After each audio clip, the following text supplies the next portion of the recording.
আল্লাহ যিনি ন্যায় বিচারক তাদেরকে অপেক্ষায় রাখলেন, কারণ দুনিয়ায় তারা তার আদেশকে অপেক্ষায় রেখেছিল, তারা সালাত বিলম্বিত করেছিল, তারা তওবা পিছিয়ে দিয়েছিল, আর আজ তারাই অপেক্ষায়। এমন সময় জাহান্নামের আগমন। হঠাৎ দূর থেকে একটা ভয়ঙ্কর শব্দ ভেসে এলো, যেন হাজার আগ্নেয়গিরি বিস্ফোরিত হচ্ছে, যেন লক্ষ ভূমিকম্প একসঙ্গে ঘটছে।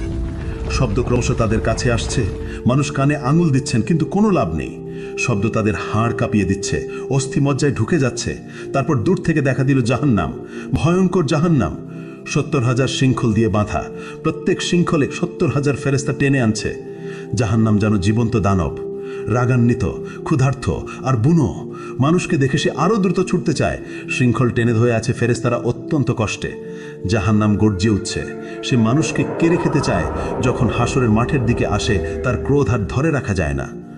হঠাৎ ভেতর থেকে বের হলো এক বিশাল অগ্নিপিণ্ড, একটি মোটো পাহাড়ের মতো আকারের জ্বলন্ত দাউ দাউ করা আগুন বিদ্যুতের গতিতে হাসরের মাঠের দিকে ছুটে এলো। কয়েক সেকেন্ডের মধ্যে মানুষের কাছে পৌঁছে গেল সেই আগুন।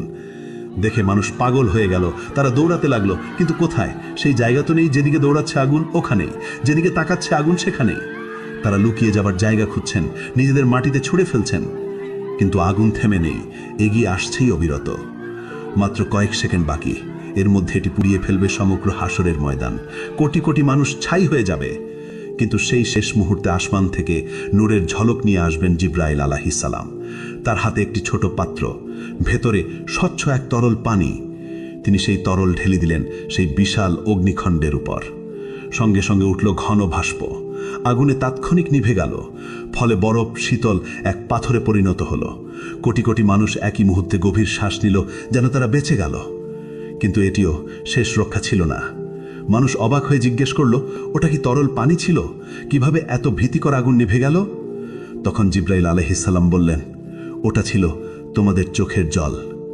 যে চোখের জল তোমরা ফেলেছিলে দুনিয়ায়, রাতের বেলায় সালাতে কাঁদতে কাঁদতে, আল্লাহর ভয়ে, তার ভালোবাসায়, নিজের গুনাহের অনুশোচনায়, কোরআন পড়তে গিয়ে, আজান শুনতে গিয়ে, মায়ের বাবার জন্য দোয়া করতে গিয়ে। এটা সেই পবিত্র অশ্রু। এগুলোই এই আগুন নিভিয়েছে, তোমাদেরকে রক্ষা করেছে, কিন্তু তা কেবল অল্প সময়ের জন্য। তখন মুমিনরা আনন্দে কেঁদে বলল, আলহামদুলিল্লাহ, আলহামদুলিল্লাহ। আর কাফিররা ভয়ে কাঁপবে আরও বেশি, কারণ তাদের কোনো অশ্রু নেই, ফলে তাদের রক্ষাকারীও নেই। অতপর হিসাবের সময় এসে গেল। নাম ধরে ডাকা হচ্ছে একে একে। যার নাম ডাকা হয় সে কাঁপতে কাঁপতে আল্লাহর সামনে আসে। ভয়ে হৃৎপিণ্ড ফেটে যাওয়ার মতো অবস্থা, শ্বাস বন্ধ হয়ে আসে। মহান আল্লাহ তার হাতে দেন হিসাবের বই। এটাই জীবনের চূড়ান্ত সিদ্ধান্ত। যে সৎকর্ম করেছে তার বই ডান হাতে দেওয়া হয়,